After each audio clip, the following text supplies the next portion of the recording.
Okay, everyone, here is the 4 Euoplis species reds. They're all put in their little homes. There's one.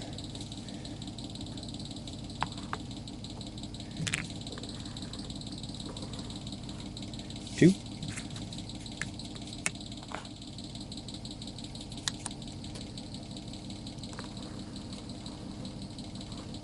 Three. And number 4. They are very, very small. I'm probably going to put their little containers into another container to make sure. I don't think that they're going to crawl out of those air holes, but I can't be positive. So I may just go ahead and put some screening around them just to be on the safe side to keep them in there. So those are the 4 Euoplis species reds, and we will be back with the next. Okay, so far so good. We got the 2 Cambridge eyes housed. Now this is one. There he is down on the very bottom.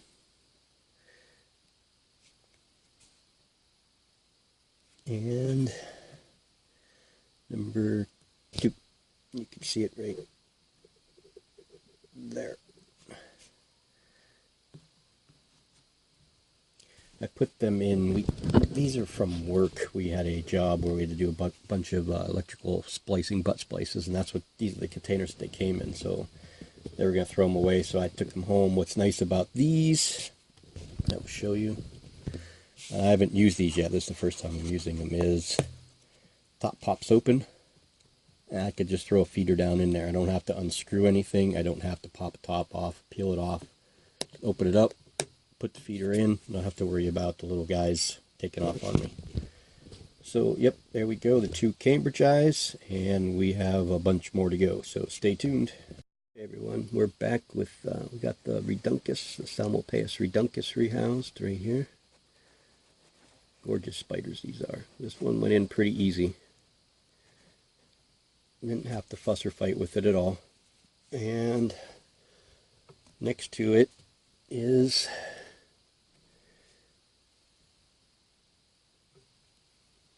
here's the Ceratogyris darlingi.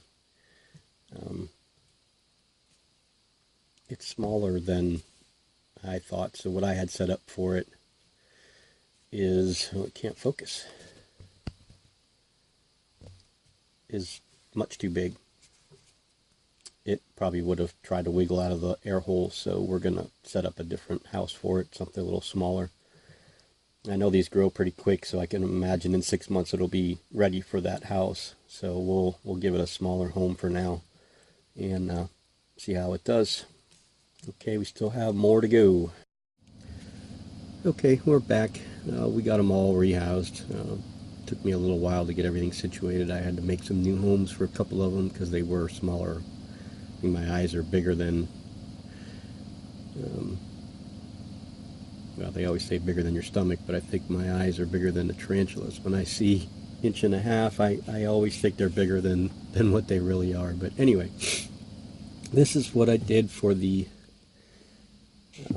Ceratogyris darlingi.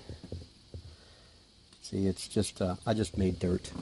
I just put dirt in there because I want to just see what this spider does.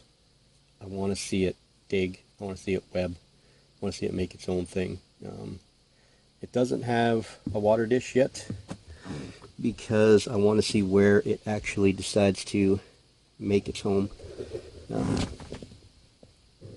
can see the little guy right there. Focus in on it just a little bit. No horn yet, as can be expected. It's only 1.5 inches. Didn't really give me much trouble. I got it out of the packing, got it back into its vial, and then into here pretty easily. I was worried about this one and the Ephebopus, and neither one of them gave me a bit of trouble. The ones that did were the Sazame and the species Panama, those two, and the Porteri. Decided to walk around a little bit on my hand. So we'll move on to the next little guy here. You have to bear with the camera work as I move things around.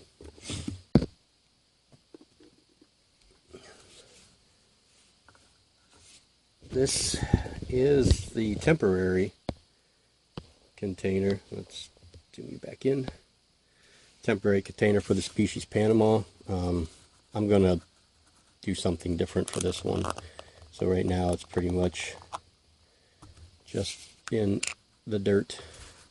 Put it over here in the light and we'll home in on it. If my camera will, maybe it won't.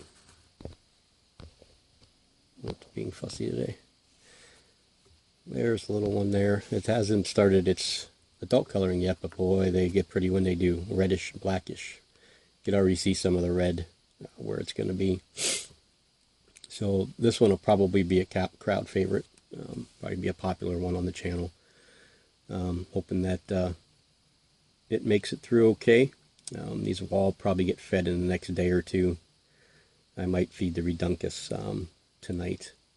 I'd like to get these guys settled in for a day. Let them warm back up. Packaging, even though it was warm, I want to get them all used to where they're at. So that's the Theraphocenae species Panama. The next container, I'm not going to take the lid off. This one is also going to get put in something different. You could see the tarantula right there. That is the Platinocas. Oh gosh, I can't say this one. This is the hardest one out of all of them. Sednocnemis.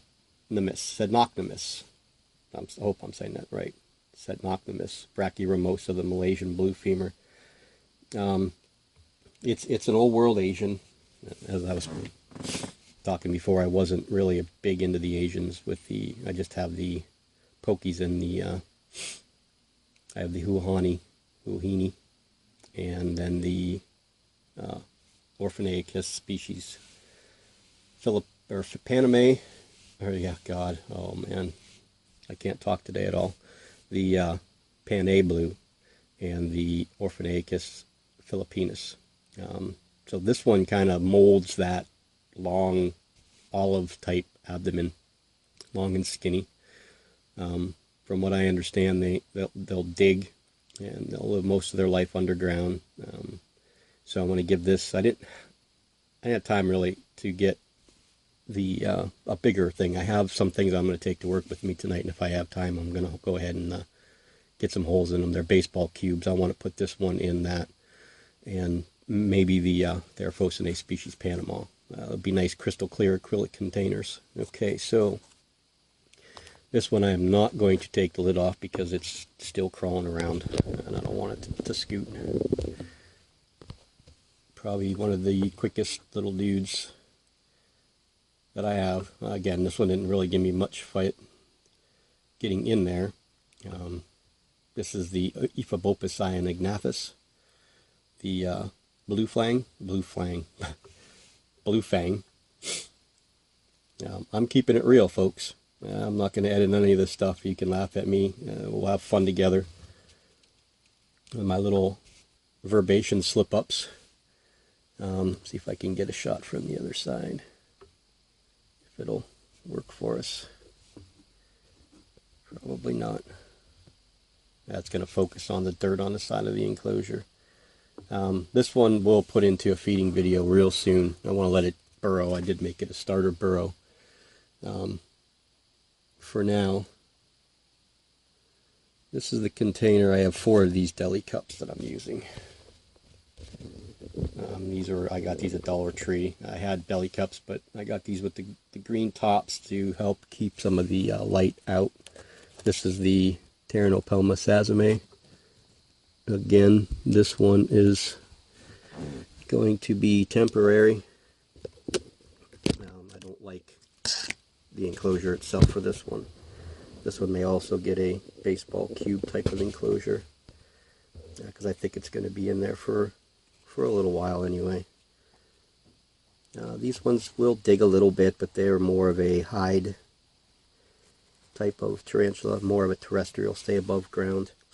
I'm sure he's probably going to burrow as a sling, but I'd like to get them into something that's a little bit more clear all the way around. And then again, I might change my mind, who knows. It depends on how they're doing through the course of today and tomorrow. I do want to put a little something else in here for it if I am going to keep it in here. probably something like a piece of cork bark that's flat to go over top of that twig there to give it a little den. So that's the Pteranopelma sazerae.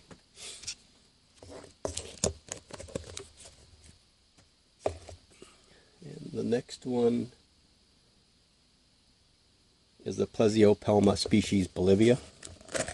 This was one of the ones I was excited about, and this one likes to crawl.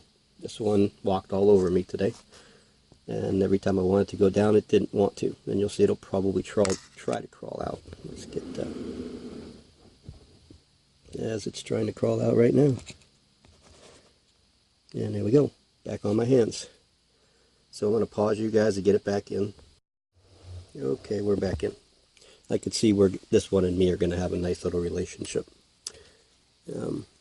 He's underneath the log right now. I don't know if we'll be able to see him again. I will get better pictures. You can see him already trying to crawl right back out again. There he comes. You stay in there now. A wanderer, that's for sure. This one's going to have a nice little name. Is a little bit adventurous. Actually even more adventurous so far than my Euathlus species red has been. So yep, that's the I forgot already. Plesiopelma species Bolivia. I don't know common names for some of these, even if they have common names. The sazerae, I know there's a common name for it, but I'm not really sure. I think it's the Brazilian blue, maybe. Let's see, the next one we have is the Gramstola pulchra. I don't know. Oh yeah, it probably went right up underneath the log. So it's in there, and it's adapting already. There it is right there. Looks to be in pre-molt, which is nice. And now we're going to not bother it too much. So this one will probably, this one will definitely be able to stay in this type of container for a little while. That one was okay to get out, not too much problems. It kind of stuck to the paper towel a little bit. Didn't want to come off of it. And the last one is the devil already. This is the Gramstola porteri. This one went everywhere. It didn't run, and it's having a hard time climbing the plastic, but it sure didn't have a hard time climbing all over me. This is the only one I got a picture of on my hand, because it kind of just got there and chilled, and then it decided to walk all up and down my arm. So I'm sure that it's going to be a treat to raise. Some of these I intend on trying to learn, a little bit more about handling and not be so worried about them bolting all the time. So yeah, that's all of them, and we'll look forward to updating all of these guys in the next few days. Probably do them individually, or maybe a couple at a time.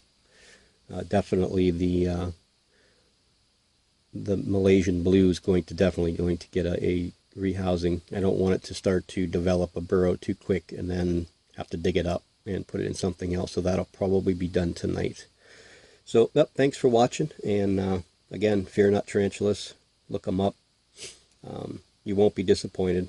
15, all of them good shape, all of them active, and it's cold here and snowy, and they got here all safe and sound. So thanks for everyone. Have a good day.